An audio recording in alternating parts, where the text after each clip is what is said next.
नमो राहि शीतले त्वं जगन्माता शीतले त्वं जगत्पिता शीतले त्वं जगदात्री शीतला देवी नमो நமः. என் குருநாதர் காமாட்சிதாச சுவாமிகளின் திருப்பாத கமலம் சரணம். குருவாழ்க, குருவே துணை. நமோ ராகி. எல்லா நாளை விட ரொம்ப விசேஷமான நாளாக நாளை தினம் இருக்குது. நாளை அப்படின்னா 21/1/2024 ஞாயிற்றுக்கிழமை ஏகாதசி. எல்லா ஏகாதசியை விட இந்த புஷ்ய மாதம்னு சொல்லப்படக்கூடிய தை மாதம் புத்திரதா ஏகாதசி, இந்த புத்திரதா ஏகாதசி இது பேர்லேயே இதோட தன்மை என்ன அப்படின்றத நம்ம புரிஞ்சுக்கலாம்.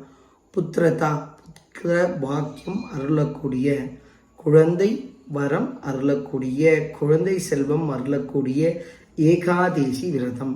இந்த ஏகாதசி விரதம் ரொம்ப விசேஷமாக எல்லா இடங்கள்லையும் கூறினாலும் கூட மகாத்மியங்கள், ஏகாதசி மகாத்மியங்கள் பொறுத்த வரைக்கும் ரொம்ப விசேஷமாக சொல்லியிருக்காங்க.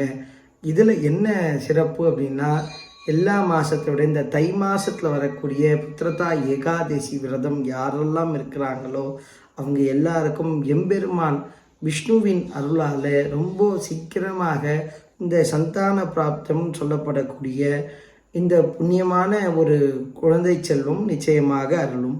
அது மட்டும் இல்லாமல் வரக்கூடிய குழந்தை எப்பேற்பட்ட குழந்தையா அந்த ஏகாதசி விரதம் இருக்கிறவங்களுக்கு அருள்வார் எம்பெருமான். பண்ணால் நல்ல தபசீலனா, ஞானம் நிறைந்தவனா, நல்ல கலைகளில் வித்வானா, செல்வந்தனா, நல்ல அறிவாற்றல் நிறைந்த குழந்தைகளாக அமையும். ஒரு சமயம் இந்த ஏகாதசி விரதத்தின் சிறப்புகளை பற்றி சொல்லும் போது ஒரு கதை ஞாபகம், அடிக்கடி குருநாதர் சொல்லக்கூடிய கதை. இதில் என்ன பார்த்தீங்கன்னா, பத்ராவதி நகரத்தில் சுகேதுமான் அப்படின்னு ஒரு ராஜா. இந்த ராஜா பெரிய பராக்கிரமங்கள் நிறைந்து நிறைய பேர், புகழ், பணம், காசு, செல்வம், ஒரு தர்மவானா நிறைய செயல்கள் செய்தார்.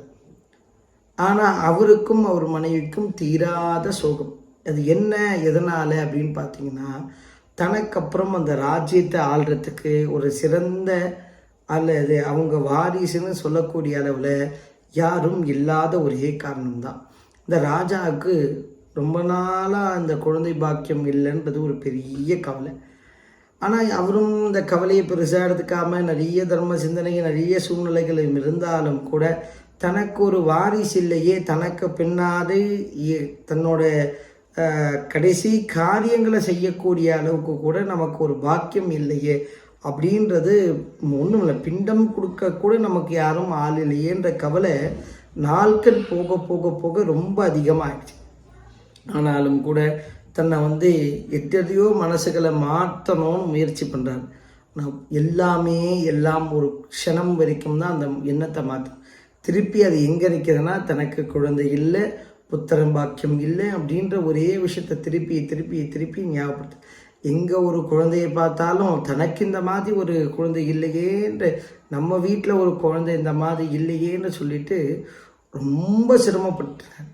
அப்பேற்பட்ட ஒரு ராஜா பகல் நேரங்களும் இரவு நேரங்களும் தூக்கம் இல்லாமல் உணவெடுக்காமல் ரொம்ப சிரமப்பட்டுட்டு ஒரு நாள் தான் ஏன் வாழணும், ஒரு ராஜாவுக்கு ஒரு குழந்தை இல்லை அப்படின்றது ரொம்ப கஷ்டத்துக்கு ஆகிட்டு அந்த ராஜா தன்னைத்தானே மாய்த்துக்கிறதுக்கு நம்ம ஏன் வாழணும்னு நினச்சிட்டு தற்கொலை பண்ணக்கூடிய அளவுக்கு கூட போயிட்டு.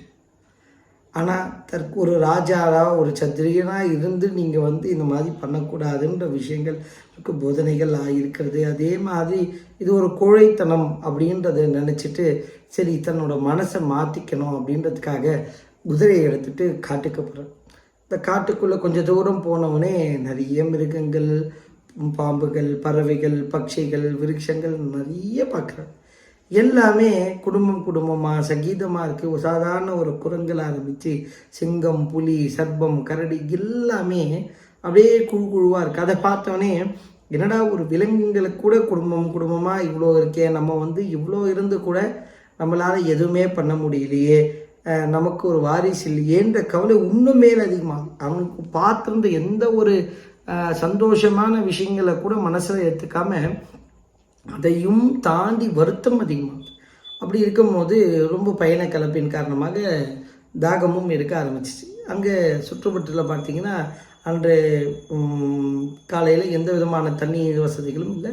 தூரத்தில் ஒரு சிறு குடில்களும், அங்கே குடில்களில் சின்ன சின்ன ஒரு திட்டுகளும் அமைத்து அந்த திட்டுகளில் நிறைய பேர் உட்காந்துட்ருக்காங்க, போஜனம் அருந்திட்டுருக்காங்க. அது மட்டும் இல்லாமல் அங்கே பக்கத்தில் ஒரு குளத்தங்கரையும் இருக்குது. அங்கே வந்து நிறைய பேர் ஸ்தானங்கள் பண்ணிகிட்ருக்காங்க, நிறைய பேர் விஷ்ணு பரமாத்மா வழிபாடு பண்ணிகிட்ருக்காங்க. அதே மாதிரி யஜ்ஞங்களும் வேள்விகளும் நடந்துகிட்ருக்கு ரொம்ப விசேஷமாக. ஒரு பக்கம் பூஜனம், ஒரு பக்கம் வந்து பூஜைகள், ஒரு பக்கம் வந்து ஹோமங்கள், ஒரு பக்கம் வந்து எம்பெருமான் விஷ்ணுவுக்கு பயங்கரமான பூஜைகள் நடந்துகிட்ருக்கு. வேத விற்பனர்கள், ஞானவான்கள், ரிஷிகள், குருமார்கள் எல்லாரும் அங்கே உட்காந்து பூஜை பண்ணிகிட்ருக்காங்க. அப்போது அந்த இடத்துல போயிட்டு அந்த குளத்தங்கரைகளை ஸ்நானம் பண்ணிவிட்டு பூஜைக்கு கிளம்பக்கூடிய முனிவர் பெருமக்களை போய் ராஜா சந்திக்கிறார். ராஜா சந்திக்கும் போது ராஜா கேட்குறார், இன்றைக்கி என்ன விசேஷம், இவ்வளோ பூஜைகள் நடந்துட்டுருக்கே? அப்போது தான் அந்த முனிவர் இந்த ஏகாதசி விரதத்தை பற்றி சொல்கிறார். அப்போ இந்த புத்திரதா ஏகாதசி விரதத்தை யார் ஒருத்தருக்காகவோ அவர்களுக்கு எம்பெருமான் விஷ்ணுவின் சொரூபமாக அவங்களுக்கு மழலை செல்வம் அருளப்படும்ன்ற விஷயத்தை அவருக்கு சொல்கிறார். அதன் பிறகு அங்கே அந்த குருமார்களோட ஆலோசனைப்படியும் அதே மாதிரி அவர்கள் சொல்லியிருக்கக்கூடிய நெறிக்காட்டுதலின் பேரிலும் இந்த ஏகாதசி விரதத்தில் விரதம் இருந்து உணவு உண்ணாமல் அதே மாதிரி ஸ்ரத்தையான பூஜைகள் செய்து பக்தி பண்ணி தன்னோட அதீரமான ஆழ் மனசுலேருந்து பரிபூர்ண நம்பிக்கையோட பகவானை நமஸ்காரம் பண்ணி ராஜா முனிவர்களோட ஆலோசனை பேரில் இந்த பூஜைகளை பண்ணுறார். இந்த பூஜைகளை செய்த பிறகு அன்னியிலிருந்து 6-7 மாதங்கள் கிடைத்து ரொம்ப அற்புதமான செய்திகள் எல்லாம் வந்து சேர்ந்து 9 மாதம் நிறைவுற்று ஒரு அற்புதமான ஒரு ராஜ்யத்தை ஆளக்கூடிய புத்தி, திறமைகள், செல்வங்கள் எல்லாம் நிறைந்த ஒரு சௌமியமான ஒரு ராஜகுமாரனா அந்த ராஜாவுக்கு குழந்தை பிறக்குது. ஆக எம்பெருமான் விஷ்ணுவை வழிபாடு பண்ணிக்கூடிய இந்த அற்புதமான ஏகாதசி ஏகாதசினாலே ரொம்ப சிறப்பு எம்பெருமான் விஷ்ணுவுக்கு. அதிலும் இந்த புத்திரதா ஏகாதசி யார் ஒருத்தர் பண்ணுறாங்களோ, இந்த மழலை செல்வம் இல்லைன்னு சொல்லக்கூடிய ஒரு இடத்துலலாம் மகளை செல்வங்கள் தவழ்ந்து ஆடக்கூடிய ஒரு ஆசீர்வாதங்கள் பகவான் விஷ்ணு நாளை தினம் என்னைக்கும் அங்கேயால கூடுமான வரைக்கும் நமக்கும் நம்மை சார்ந்தவங்களுக்கும் யார் யாரெல்லாம் இந்த மாதிரி ஒரு சிறிய துன்பங்கள்லையும் மன கஷ்டங்கள்லையும் இறுக்கமான சூழ்நிலை இருக்காங்களோ அவங்க எல்லாருமே இந்த புத்திரதா ஏகாதசியை விரதம் இருந்து எம்பெருமான் விஷ்ணுவை வழிபாடு செய்து அவர்களும் தங்களோட சந்ததிகளுக்கு ஒரு பெரிய அருப்பிரசாதமாக இருக்கக்கூடிய வகையில் ஒரு புத்திர செல்வத்தை பெறணும். ஏன்னா ஒரு பரம்பரை அப்படின்னா அதில் ஒரு சிலரை மட்டும்தான் நம்ம ஞாபகம் வச்சுக்க முடியும். சில பேருக்கு வந்து வாழ்ந்தோ இருந்தோ போகணும், ஆனால் பெரிய அளவு ஆசீர்வாதங்கள் நிறைந்த குழந்தையாக எல்லாருமே மாறிட முடியாது.